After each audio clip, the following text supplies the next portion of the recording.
नमस्कार. कसे आहात सर्व? मस्त आहात ना? मस्तच राहा. सर्वांना सर्वप्रथम श्री स्वामी समर्थ. तुम्हाला सर्वांना आजचा दिवस खूप छान आनंदाचा आणि आरोग्यदायी जाओ. तर बघता बघता आज आहे सर्व पितृ अमावस्या, म्हणजे आपलं पितृपक्ष सुद्धा संपलं आणि उद्या येणार आहे, म्हणजे उद्यापासून सुरू होणार आहे आपला असा नवरात्र उत्सव, जो देवीचा जागर, स्त्री शक्तीचा जागर म्हणून समजलं जातं. तर नवरात्रीच्या आधी आता सगळ्यांची साफसफाई वगैरे काय ना काय सुरूच असेल. तर माझीही आज थोडीशी मी साफसफाई करता करता मी तुमच्याशी काही गोष्टी शेअर करणार आहे. कारण बऱ्याच गोष्टी तुम्ही कमेंटमध्ये मला विचारता, पण प्रत्येक गोष्टीचं कमेंटमध्येच उत्तर देणं कधी कधी शक्य होत नाही. तर म्हणून म्हटलं आज माझं काम करता करताच मी तुमच्याशी त्या गोष्टी शेअर करू. तर नवरात्रीमध्ये बऱ्याच ताईंनी मला विचारलं की ताई तू नवरात्र कशा प्रकारे करतेस? तर माझ्या घरी म्हणजे माझ्या सासूबाई आहेत, तर सासूबाईंकडे गट मांडला जातो, तर त्यामुळे मी घरात गट मांडत नाही. आपल्या घरामध्ये जो मेन व्यक्ती असतो किंवा मेन जिथे आपले देव असतात, तर तिथे घट मांडला जातो. तुमच्या घरात जर तसं कोणी नसेल तर तुम्ही गट मांडू शकता. पण मग ताई घट मांडला नाही तर आपण कशा प्रकारे नवरात्र करायची? तर सर्वात पहिले मी तुम्हाला गोष्ट सांगेन ती म्हणजे की हा आपल्या देवीचा उत्सव आहे, त्यामुळे हा सगळ्यांनीच साजरा करावा. आणि याच्यामध्ये तुम्ही अखंड दिवा लावायचा आहे तुमच्या घरामध्ये, कारण अखंड दिवा जेव्हा तुम्ही लावताना आपल्या घरामध्ये सुख, समृद्धी, शांती नांदते. आणि देवीचा जो घरातला वावर असतो ना, त्या ज्योतीमधून आपल्या घरामध्ये देवी आई विराजमान होत असते. तर म्हणून तुम्ही घट जरी नसेल मांडत, पण तरी अखंड दिवा नक्की लावा. नवरात्रीमध्ये दुसरी गोष्ट म्हणजे की ओटी भरणे. आपली जी कुलदेवता असते, तुमच्या कुलदेवीची ओटी तुम्ही नक्की भरत जा. किंवा तुम्ही एखाद्या सुवासिनी व्यक्तीला बोलवू शकता आणि तिची ओटी भरू शकता. 5 देवींची ओटी भरू शकता. अष्टमीला तुम्ही घरामध्ये होम करू शकता. तर अष्टमीचा होम कसा करायचा, तर ह्याचा व्हिडिओ आपल्या चॅनलवर ऑलरेडी आहे. त्यानंतर नवमीला किंवा अष्टमीला तुम्ही कन्यापूजन करू शकता. याचं खूप अनन्य साधारण असं महत्त्व आहे कन्यापूजनाचं. तर कन्यापूजन करू शकता. नवरात्रीचा उत्सव जसा चालू होतो ना, तर तसं आपल्यामध्ये जे 9 रंग येतात नवरात्रीचे, तर ते आपण सगळे छान परिधान करत असतो. त्याचं कारण म्हणजे की जो रंग ज्या दिवशी दिला असतो ना, त्या दिवशी देवी आई सुद्धा तो रंग परिधान करत असते. तर म्हणून म्हणजे त्या रंगाचे वस्त्र परिधान करत असते आणि ते आपणही जेव्हा घालतो ना, तेव्हा आपल्यासाठी ते तितकेच शुभ असतात. तर म्हणून आपण ते 9 रंग घालत असतो. तर ते आपण फॉलो करू शकतो. त्यानंतर तुम्ही म्हणाल की ताई सेवा काय काय करायच्या नवरात्रीमध्ये? तर नवरात्रीमध्ये तुम्ही कुंकुमार्चन करू शकता. त्यानंतर देवीचा जो मंत्र आहे, स्तोत्र आहे, त्याचं पठण तुम्ही करू शकता. आणि सगळ्यात सगळ्यात प्रभावी जी सेवा आहे ती म्हणजे की दुर्गा सप्तशती या ग्रंथाचं पठण. तर दुर्गा सप्तशती या ग्रंथाचं पठण तुम्ही सुरू करू शकता. दुर्गा सप्तशती ग्रंथाचं पठण तुम्ही संस्कृतमध्ये करू शकता, मराठीमध्ये करू शकता. दिंडोरी प्रणीत जो ग्रंथ आहे ना, त्याच्यामध्ये मराठीमध्ये दिलंय, त्यामुळे वाचायलाही सोपं जातं आणि समजायलाही. तर त्याचं पूर्ण एका पुस्तकाचं जेव्हा तुम्ही पूर्ण पठण करता, तर तेव्हा त्याचा एक पाठ पूर्ण होतो. तर असे तुम्ही 9 दिवसाचे 9 पाठ, किंवा तुम्ही पूर्ण तसं जमत नसेल तर पहिल्या दिवशी 1 अध्याय, दुसऱ्या दिवशी 2 अध्याय, तिसऱ्या दिवशी 3 अध्याय असंही त्याचं पठण करू शकता. किंवा रोज 2-2 अध्याय त्याचे वाचावेत. असं म्हटलं जातं की दुर्गा सप्तशती ग्रंथाचे जर तुम्ही 14 पाठ केले तर त्याचे नवचंडी केल्याचं फळ आपल्याला मिळतं. पण कसं असतं ना, आपला महिलांचा प्रॉब्लेम वगैरे म्हणजे मासिक धर्म, ते ह्या साऱ्या गोष्टी असतात. तर हे करताना जेव्हा तुम्ही अशा काही सेवा करता, तर संकल्पयुक्त जर तुम्ही सेवा करत असाल तर त्या पूर्ण करणं सुद्धा तेवढंच महत्त्वाचं असतं. म्हणून तुमचं मासिक धर्म वगैरे जो असेल, डेट असेल, त्याच्या हिशोबानेच तुम्ही या गोष्टी करा. अखंड दिवा जर तुम्ही लावला असेल तर घरातली इतर व्यक्ती तो सांभाळू शकते, पण दुर्गा सप्तशतीचा पाठ तुम्हालाच पूर्ण करावा लागतो. म्हणून तुमचं जर मासिक धर्माची तारीख असेल तर त्याच्या हिशोबानेच तुम्ही त्या गोष्टी करा. म्हणजे संकल्प करू नका, संकल्प विरहित तुम्ही पाठ करा. म्हणजे फक्त म्हणतो ना आपण की सेवा म्हणून, सेवा भाव म्हणून ती गोष्ट करा. त्याच्यातून मला काही मिळालंच पाहिजे अशा इच्छा धरून प्रत्येक गोष्टी करू नका. आणि सर्वात महत्त्वाचं म्हणजे आणि सगळ्यात माझी आवडती जी सेवा आहे ना, ती म्हणजे की हळदीचं लेपन. तर जर शक्य झालं ना, तुम्ही रोजच्या रोज हळदीचं लेपन उंबरट्यावरती करा. कारण नवरात्री म्हणजे 9 दिवस हे देवीचा उत्सवाचे आणि जागराचे दिवस असतात. तर देवींची जी शक्ती असते ना ती अगदी खूप प्रभावी असते यावेळेला. आणि देवींचं रोजच्या रोज आपल्या घरामध्ये आगमन व्हावं, त्यांचा वावर व्हावा, यासाठी देवींना हळदीचं जे लेपन आहे ना ते तुम्ही रोज करा. खूप खूप खूप प्रभावी ही सेवा आहे हळदीच्या लेपनाची. आणखीन एक महत्वाची गोष्ट ती म्हणजे की मंगल कलश. म्हणजे आता माझ्या मंदिरामध्ये, माझ्या देवघरामध्ये बघा, मी ऑलरेडी मंगल कलश स्थापन केलेला आहे, तर तो पुन्हा पुन्हा स्थापन करायचा नाही. ज्यांच्याकडे मंगल कलशाची स्थापना केलेली नसेल तर ते या नवरात्रीमध्ये मंगल कलशाची स्थापना करू शकतात. आणि 2-2 मंगल कलश ठेवण्याची गरज नसते. जेव्हा तुम्ही घट बसवताना तेव्हा दुसरा कलश मांडला जातो, पण फक्त अखंड दिवा लावत असाल तर तुमच्या देवघरामध्ये जो मंगल कलश असतो ना त्यालाच फक्त तुम्ही छानपैकी व्यवस्थित सजवू शकता किंवा त्यालाच तुम्ही ठेवा. दुसरा वेगळा परत मंगल कलश तुम्ही त्यासाठी स्थापन करू नका. तर नवरात्रीच्या या पहिल्या दिवशी आता अखंड दिवा कसा लावायचा, मंगल कलशाची स्थापना कशी करायची, नवरात्रीचे 9 दिवस कसे साजरे करायचे, याचे सगळे व्हिडिओ आपल्या चॅनलवरती आहेत. अष्टमीचा होम कसा करायचा, कन्या पूजन कसं करायचं, कारण प्रत्येक गोष्ट मी तुमच्यासोबत जेव्हा करते ना तेव्हाच मी ती तुमच्यासोबत शेअर करत असते. म्हणून मागच्या वर्षीचे बरेचसे आपले रेफरन्स व्हिडिओ आहेत की या पूजा तुम्ही कशा प्रकारे करू शकता.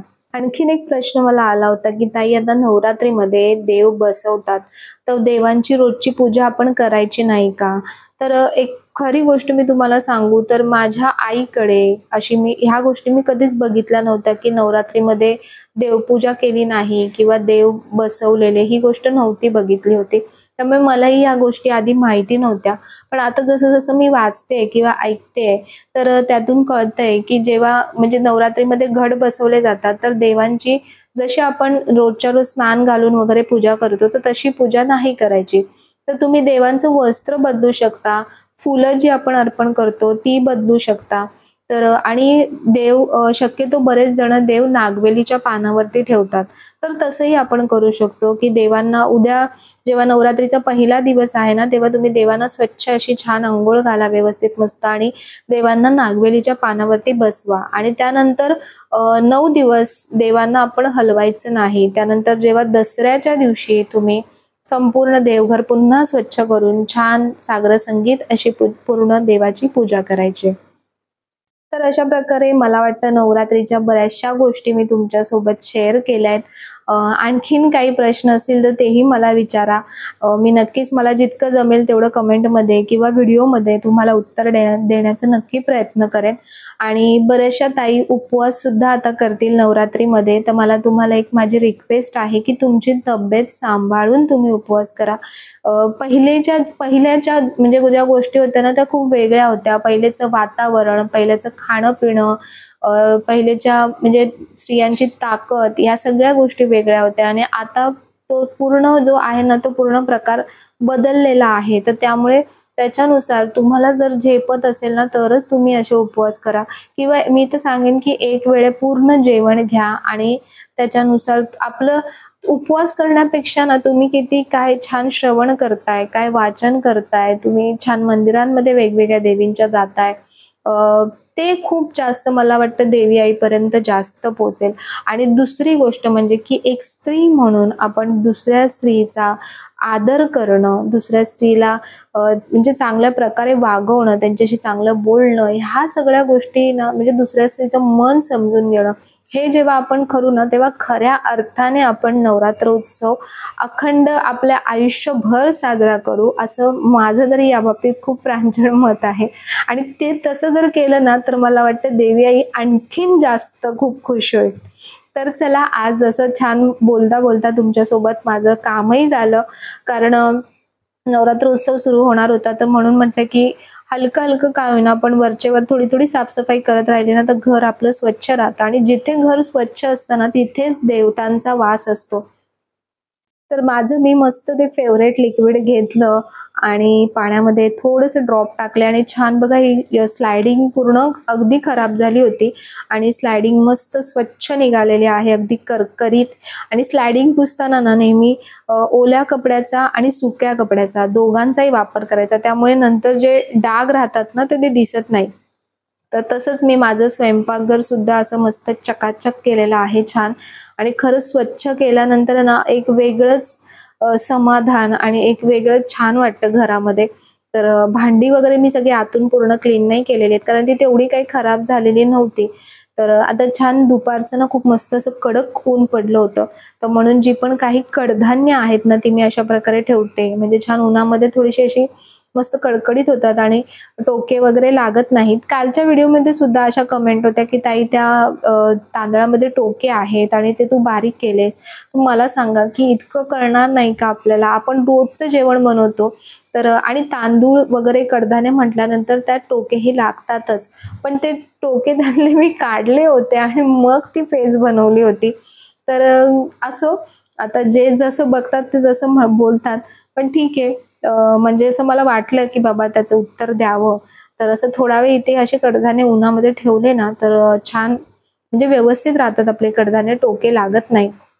तर तो कालचा दिवसाचा व्हिडिओ होता. काल मी बरीचशी सगळी साफसफाई सगळी आवरून घेतली होती आणि सध्या अजूनही घर नवीनच आहे, त्यामुळे खूप सारं काही असं साफ करायला लागत नाही आणि घरामध्ये ना सगळ्या गोष्टी मी अशा सुटसुटीतच बनवल्या आहेत. अजून बरंचसं काही-काही काम करायचंय, पण बऱ्याच त्या ताई मला सांगतात सुद्धा, की "ताई खूप काही अडचण करू नकोस घरामध्ये." आणि खरीच गोष्ट आहे ती. जेवढं तुम्ही सुटसुटीत ठेवाल ना, तितकं तुम्हालाच ते मेंटेन करायला, साफ करायला अगदी सोपं जातं. कारण जसे-जसे दिवस पुढे-पुढे जातील तसं आपल्याने ते सगळं साफ करणं सुद्धा शक्य झालं पाहिजे. आपण फक्त आवड म्हणून सगळ्या गोष्टी आणतो आणि मग त्या तशाच अडगळ म्हणून पडून राहतात. तर तसं न राहता आपल्या ज्याने जसं होईल, जसं साफ करता येईल किंवा काय, तर तशाच वस्तू आपण घरामध्ये लावायच्या आहेत. तर माझ्या बेडरूममध्ये पण बघा तुम्हाला समोरची भिंत पूर्णपणे रिकामी दिसत असेल. तर तिथे मला थोडंसं फोटो फ्रेम वगैरे काम करायचंय. तर हळू सगळ्या गोष्टी होतील. अजून बऱ्याचशा गोष्टी बाकी आहेत. म्हणून तुम्ही सारखं म्हणताय, की होम टूर दे, होम टूर दे. पण मला असं वाटतं, की खूप साऱ्या गोष्टी मिसिंग आहेत अजून. खूप साऱ्या गोष्टी मला करायच्या आहेत. त्यानंतर मी तुम्हाला प्रॉपर होम टूर देईन.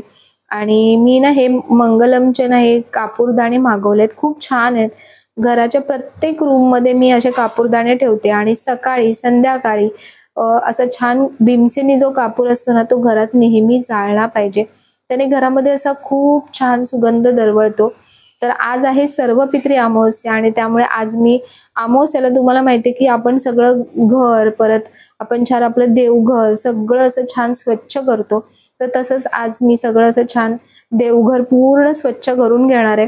म्हणजे उद्याचं आपलं थोडंसं जे वेळ आहे ना, तो आणखीन वाचतो. कारण उद्या मला सासूबाईंकडे म्हणजे आईंकडे जायचे आणि आपल्या देवी मातेची स्थापना करायची आहे. तर तिथे जाऊनच मी करणार आहे. आणि काल तुमच्या खूप साऱ्या छान-छान कमेंट्स आल्या. जे उरली पात्र मी तुम्हाला दाखवलं होतं, तर ते तुम्हाला सगळ्यांना खूप आवडलं आणि त्यासाठी तुमचे खूप-खूप धन्यवाद सगळ्यांचे. तर बघा सकाळी-सकाळी छान अशी चपाती इथे लटकवून ठेवली होती. कारण तुम्हाला माहिती आहे मी दाखवलं होतं, की कावळा येतो आणि खूप ओरडत राहतो सारखा. तर आज तो काय आला नव्हता, पण आज कबुतरनेच खाल्लं. पण ठीक आहे, कोणाच्याही मुखी लागो, आपल्याला तेच समाधान वाटतं, की कोणीही खावो. कोणाच्याही स्वरूपात आपले पितृ जे आहेत, जे आपले पितर आहेत, ते येतात आणि ते अन्न ग्रहण करतात. तर म्हणून त्याला बघून मला खूप बरं वाटतं. इतर वेळी आपण कबुतरांना हाकलत असतो, पण अशा वेळी मला बरं वाटलं तो जे खात होता ते बघून. तर असं देव बघा पूर्ण आपले छान स्वच्छ असे झालेले आहेत. देवानं उजळवलं आहे संपूर्ण आणि उद्याही देवानं छान स्नान घालून त्यानंतर पानांवरती मी विराजमान करणार आहे. तर असं आपलं देवघर सगळं असं छान क्लीन झालंय मस्त. दिवे पण सगळे पूर्ण स्वच्छ केलेत. उद्या अखंड दिवा मी सुद्धा लावणार आहे घरी. आणि आता आपली अशी रोजची जी देवपूजा आहे ना, ती अशी छान झालेली आहे. आज स्वामींना बघा जे वस्त्र घातलंय, ते मला आपली जी बरोड्याची ममता ताई आहे ना, तर तिने हे वस्त्र पाठवलेत आणि खूप छान आहेत, खूप मस्त आहेत. स्वामींना अगदी खूप सुंदर उठून दिसतंय. तर अशी आजची माझी जी अमावस्या म्हणजे आज जी सर्व पित्रीची जी अमावस्या आहे, तर त्याची आजची अशी छानपैकी अशी पूजा झाली आहे. आणि घरातलं वातावरण ना अगदी पूजा झाल्यानंतर घरातलं वातावरण एकदम प्रसन्न आणि खूप पॉझिटिव्ह वाटतं.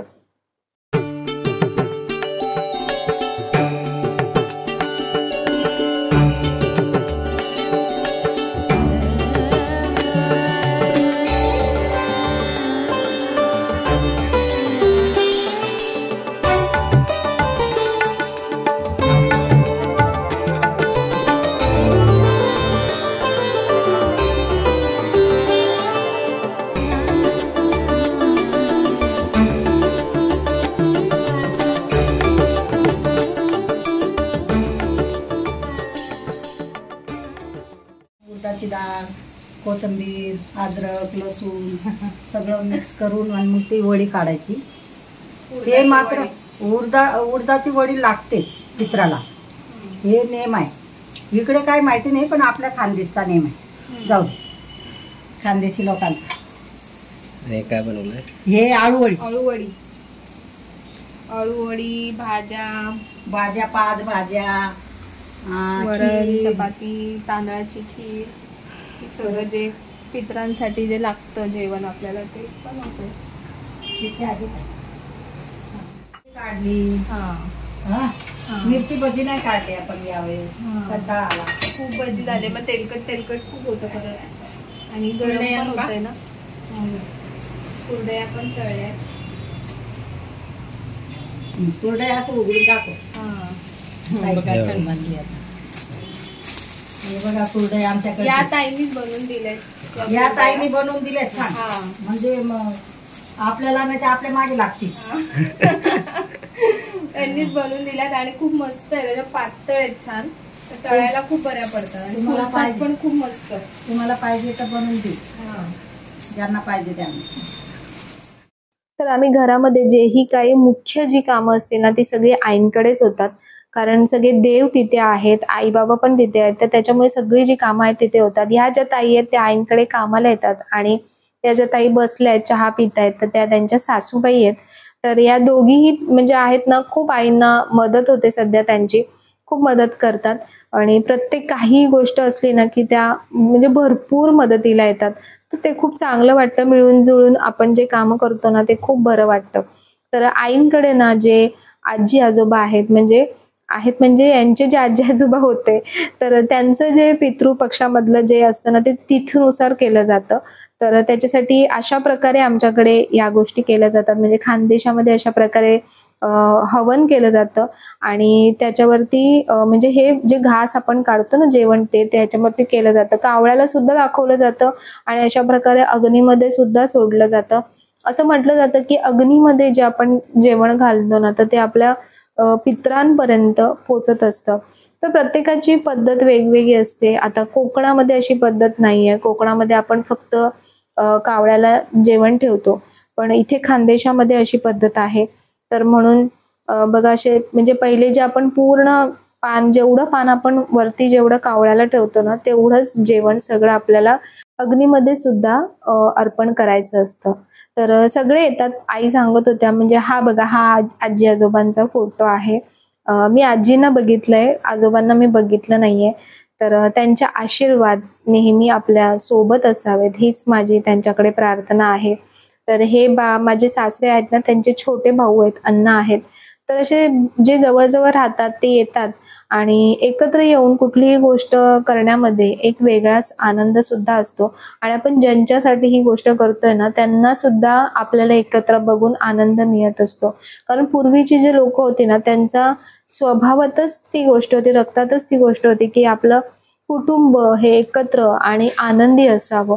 तर असं आईंकडे जाऊन प्रत्येक सणाला किंवा काहीही छोटी मोठी गोष्ट असते ना आम्ही तिथे जाऊन सगळ्या गोष्टी करतो. आणि मी खरंच स्वतःला या बाबतीत खूप भाग्यवान समजते की मला सगळ्या गोष्टी त्यांच्या शिकता येतात, करता येतात, आणि सगळ्या गोष्टींचे जे आशीर्वाद आहेत ते मिळतात. तर तेच खूप म्हणजे तेच आपल्याला पुढे आपल्याला म्हणतो ना आपण की जे पुण्य आपल्याला मिळतं ना तर तेच आहे, तेच जे आशीर्वाद आहेत तेच आपल्यासाठी लाभदायक ठरणार आहेत. तर अशा आजच्या काही गोष्टी मी तुमच्यासोबत शेअर केल्या. आता येणारा जो नवरात्री उत्सव उद्यापासून जो आपला सुरू होणार आहे, तर सगळ्यांनी खूप छान उत्साहाने आणि खूप मस्त असा आपला सण छान आनंदाने साजरा करा. आणि देवी आईला हीच प्रार्थना की सगळ्यांच्या आयुष्यात सुख, समृद्धी, शांती, समाधान, आरोग्य या सगळ्या गोष्टी असू देत. आणि जर व्हिडिओ आवडला असेल तर नेहमीप्रमाणे लाईक, शेअर, सबस्क्राईब नक्की करा. पुन्हा भेटूया उद्याच्या नवीन व्हिडिओमध्ये. तोपर्यंत सर्वांना बाय, आणि सर्वांना श्री स्वामी समर्थ.